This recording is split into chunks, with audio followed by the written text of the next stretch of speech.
এয়া হৈছে আমাৰ নতুন ৱাৰ্ড মেম্বাৰ সত্যজিৎ বৰদলৈ। এয়া কাম হাতত লৈছে, নতুন পদক্ষেপ লৈছে, চাফাই অভিযান চলাইছে। আমাৰ ঘৰৰ ওচৰতে যিহেতু অকণমান চিন ৰাখিলোঁ, কাৰণ কিয় মই ভোট দিবলৈকে যোৱা নাছিলোঁ, তেওঁলোকক ভোট মই দি জিকোৱাও নাছিলোঁ দেই, সঁচা কথা ক'বলৈ গ'লে। আৰু কাষতে আছে সেয়া গীতিমা দেৱী ৰৈ। আৰু এয়া আমাৰ কঠীয়াতলি, আকৌ এয়া আমাৰহে দেই, আপোনালোকে নিশ্চয় চিনিয়ে পাইছে, সদায় দেখি থাকে। এয়া গুণগুণৰ কঠীয়াতলি কিন্তু নহয়। আৰু মামাই যিখিনি কথা কৈছে, কঠীয়া উঠালে আৰু কঠীয়াখিনি কাইলৈ ৰুই দিলেই হ'ল, সেইখিনি জানো সম্ভৱ কথা? মামাই কি বুজি পাব? সেইখিনি কঠীয়াই যে এই গোটেই মাটিখিনি ঢাকিব লাগিব, আৰু সেই মাটিখিনিত যেতিয়া খেতিখিনিত কাতি বিহুৰ দিনা, লক্ষী পূজাৰ দিনা চাকি জ্বলাব লাগিব। তাতে কি হ'ল? কঠীয়াখিনি গ'ল, আকৌ লগাই দিলেই হ'লহেঁতেন ৰাতিপুৱা। সি বুলি ভাবে বিজেপিয়ে। গুণগুণ চেতিয়াৰ কথাটো বাৰে বাৰে সুধি থাকিলে খং উঠে অসমৰ মুখ্যমন্ত্ৰী ডক্টৰ হিমন্ত বিশ্ব শৰ্মাৰ। মুখ্যমন্ত্ৰীৰ মতে লখিমপুৰত যি উচ্ছেদ চলিছে, সেই উচ্ছেদ বাংলাদেশীৰ বিৰুদ্ধে।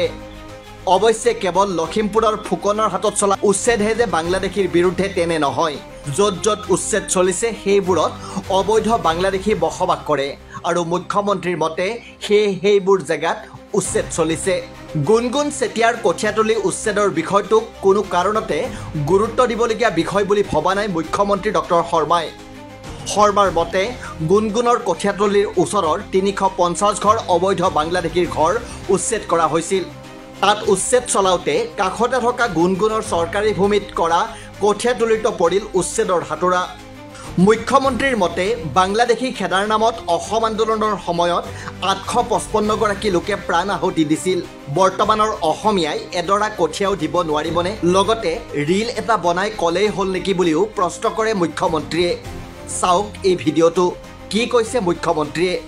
আমি সেই মানুহবিলাকক উচ্ছেদ কৰিছোঁ, কোনো গুণগুণ চেতিয়াক আমি উচ্ছেদ কৰা নাই। এইটো একেবাৰে অসত্য কথা। আৰু ৩৫০ বাংলাদেশী খেদিবলৈ যাওঁতে আমাৰ কোনোবা মানুহৰ ঘৰত যদি অলপ খুন্দা এটা লাগিলে আমি কি সহ্য নকৰিম নেকি? যদি আমাৰ কাৰো গাতে অসম আন্দোলনত বিদেশী খেদিবৰ কাৰণে ৮৫৫ জন শ্বহীদ হৈছিল, এতিয়া যদি অসমীয়াই ভাবে যে ৫০০ বাংলাদেশীক উৎখাত কৰক, কাষত মোৰ ঘৰটো আছে, সামান্য খুন্দা এটাও নালাগিব, তেনেকে জাতিটো বাচিব নেকি? তাতে কি হ'ল? কঠীয়াখিনি গ'ল, আকৌ লগাই দিলেই হ'লহেঁতেন ৰাতিপুৱা। তাক লৈতো ৰাজনীতি হ'ব পাৰে নেকি? নাই, ৰাজনীতি কোনে কৰিছে? যোনে এই মহিলাগৰাকীৰ নামত বাংলাদেশীখিনিক সংৰক্ষণ দিব খোজে। উদ্দেশ্য মহিলাগৰাকী নহয়, উদ্দেশ্য হ'ল যাতে বিজেপিয়ে উচ্ছেদ বন্ধ কৰে। কিন্তু বিজেপিয়ে কালিও চাপৰত কৰিব, পৰহিও গোৱালপাৰাত কৰিব। কোনেও বিজেপিক ৰাখিব নোৱাৰে। বাংলাদেশী উচ্ছেদ হ'বই। ভূমি তেওঁৰ ভূমি লোৱাই নাই আমি। তেওঁৰ যিকেইগৰাকীৰ ভূমি আমি উচ্ছেদ কৰিছিলোঁ, সকলোৱে আজি ভূমিত সোমাই গ'ল। এইগৰাকী মহিলাৰ কোনো মাটি কোনেও লোৱাই নাই। এটা ৰীল বনালে হৈ যাব নেকি চব কথা? মোৰ লগত বলক একেলগে কাৰ আমি ঘৰ ভাঙিছো চাওঁ। এক কথাত মুখ্যমন্ত্ৰী শৰ্মাই দুখীয়াৰ দুখ নুবুজে কৃষকৰ শ্ৰমো। কঠীয়া ৰোৱাটো যে সাধাৰণ কথা নহয়, সেই কথা হৃদয়ংগমেই কৰিব পৰা নাই মুখ্যমন্ত্ৰীয়ে। সেয়ে মুখ্যমন্ত্ৰীয়ে কঠীয়াখিনিৰ ওপৰত বুলডোজাৰ চলাৰ পিছতো তাত পুৱা ৰুই দিয়াৰ কথা কৈছে। শুনক মুখ্যমন্ত্ৰীয়ে কি কৈছে। আৰু অসমীয়া মানুহে সহ্য কৰিব শিকিব লাগিব। যদি বাংলাদেশীৰ গাত টোকৰ মাৰোতে আমি যদি ভাবোঁ আমি একদম ইস্ত্ৰি মাৰা চাৰ্ট পিন্ধি থাকিম, অলপো বোকা নপৰিব, কাৰোবাৰ ঘৰত বুলডোজাৰ চলিব, তাৰ বোকাও আমাৰ গাত নপৰিব, তেনেকেতো নহ'ব নহয়। আমাৰ মানুহে জীৱনো দিছিলে বাংলাদেশীক খেদিবৰ কাৰণে। এতিয়া আমি কঠীয়া কেইডাল দিব নোৱাৰো। মই তাত কোনো বাৰ্তা নাই। বাৰ্তা এটাই, অসমীয়া মানুহ সাহসী হ'ব লাগিব, নহ'লে অসমীয়া মানুহ অসমতে এদিন আত্মসমৰ্পণ কৰিব লাগিব। নিশ্চয় শুনিলে আপোনালোকে, মামাই আমাক সাহসী হোৱাৰ কথা কৈছে। গতিকে আমি সাহসী হ'ব লাগিব। পুলিচৰ ওচৰতো, মন্ত্ৰী সদাগৰৰ ওচৰতো আমি সকলো সাহসী হ'ব লাগিব। কিমান সাহসী হ'ব লাগিব আপোনালোকক দেখাই আছোঁ।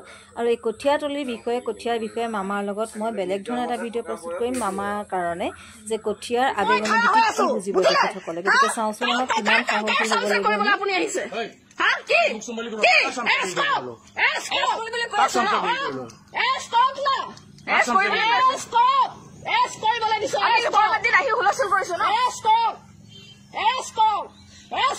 আছো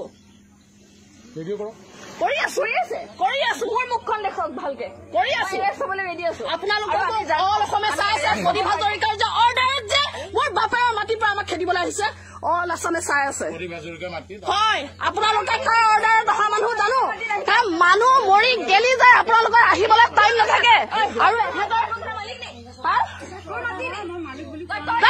ওলাব লাগিব এতিয়া ওলাব লাগিব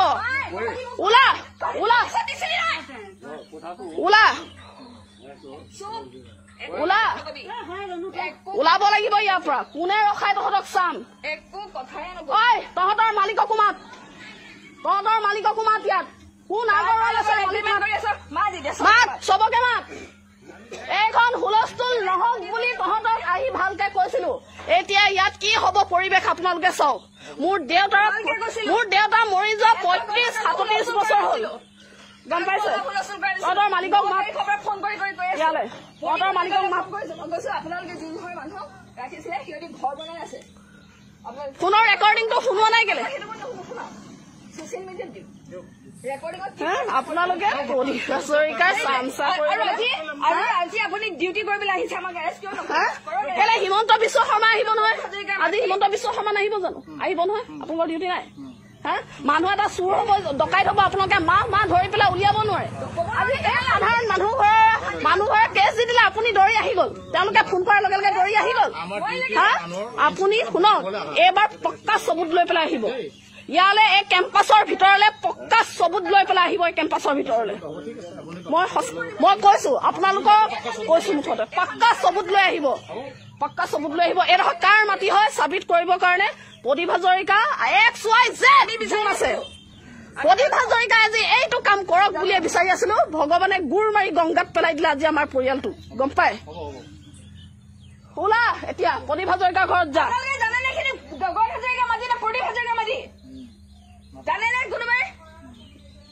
মদন ক'ত গ'ল নাটক নহয় আপুনি কেলে পলাইছে থাকক না আৰু অলপ দেৰি প্ৰদীপ হাজৰিকাই পঠিয়াইছিলে খেদিবৰ কাৰণে আমাক পঠিয়াইছিলে আমাৰ বাপেৰৰ মাটিৰ পৰা এয়া প্ৰদীপ হাজৰিকাই পঠিয়াইছিলে খেদিবলৈ ইয়াৰ পৰা প্ৰদীপ হাজৰিকাই খেদিবলৈ পঠিয়াইছিলে আমাক আমাৰ বাপেৰৰ মাটিৰ পৰা প্ৰদীপ হাজৰিকাই খেদিবলৈ পঠিয়াইছিলে